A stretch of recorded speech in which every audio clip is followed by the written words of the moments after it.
Assalamualaikum warahmatullahi wabarakatuh. Wassalatu wassalamu ala asrafil anbiya'i wal mursalin Sayyidina wa maulana Muhammadin wa ala alihi wassabi azmain amma ba'd.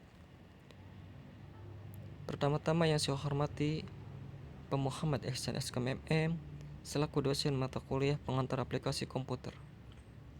Perkenalkan, nama saya Adi Fadil Halim dari kelas MA19 Cap 17. Di sini saya akan mempresentasikan atau menjelaskan dampak COVID-19 terhadap perusahaan. Diagram pengurangan karyawan.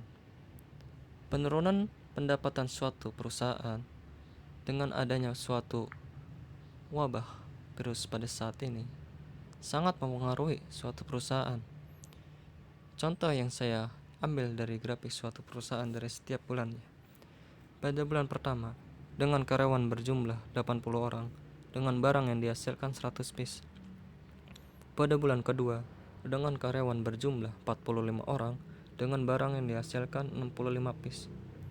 Pada bulan ketiga, dengan karyawan berjumlah 40 orang, dengan barang yang dihasilkan 60 piece. Pada bulan keempat, dengan karyawan berjumlah 20 orang, dengan barang yang dihasilkan 40 piece. Dari grafik ini sangat terlihat sekali penurunan yang dihasilkan perusahaan dari setiap bulannya.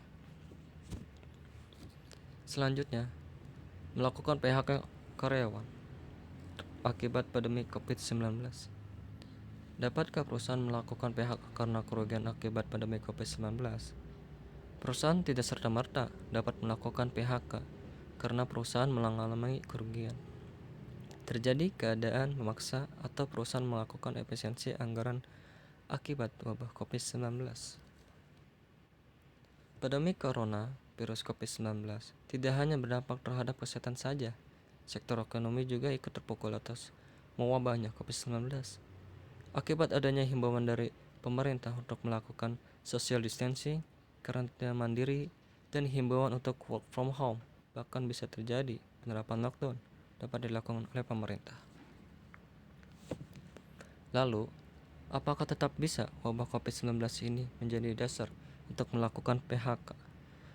Perusahaan tetap boleh melakukan PHK terhadap pekerjanya dengan beralasan COVID-19, namun harus siap dengan konsekuensi pembayaran 2 kali PMTK, Peraturan Menteri Tenaga Kerja, atau kompensaси maksimal terhadap pekerja sesuai ketentuan pasal 156 ayat 2 Undang-Undang Ketenagakerjaan. Artinya, telah dilakukan PHK tanpa kesalahan terhadap pekerja. Selanjutnya, dampak COVID-19 terhadap industri. Industri adalah salah satu penyumbang terbesar dari produk domestik bruto atau disingkat PDB Indonesia di tahun lalu. Kontribusi yang diberikan dari industri ini pada PDB 2019 tercatat 19,62%. Kontribusi tersebut jauh di atas perdagangan, pertanian, konstruksi, hingga pertambangan.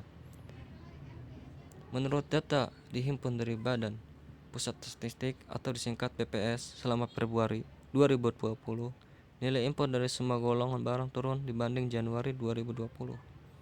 Mulai dari impor bahan konsumsi yang menurun 39,91%. Lalu impor bahan baku atau penolong turun 15,89%, hingga barang modal turun 18,0,3%. Hal tersebut juga membuktikan bahwa penurunan impor bahan baku tersebut dalam negeri tengah lesu.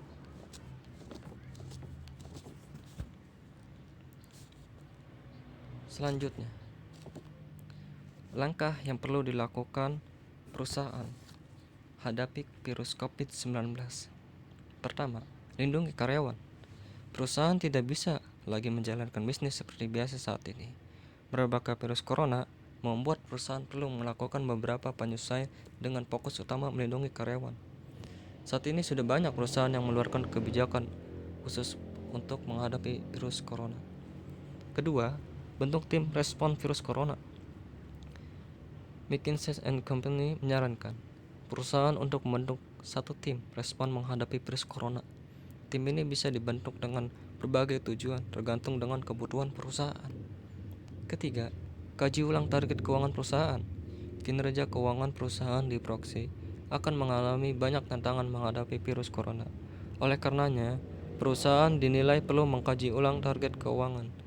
Pengajian perlu dilakukan dengan memperhitungkan berbagai skenario wabah virus corona. Keempat, stabilkan pasokan. Permintaan terhadap beberapa produk tengah mengalami kenaikan akibat terhambatnya pasokan global. Oleh karenanya, perusahaan perlu memastikan apabila pasokan barang terpenuhi. Salah satu langkah yang perlu dilakukan perusahaan adalah mencari pemasok baru yang tidak terganggu distribusinya. Sekian, terima kasih. Kurang lebihnya mohon maaf. Assalamualaikum warahmatullahi wabarakatuh.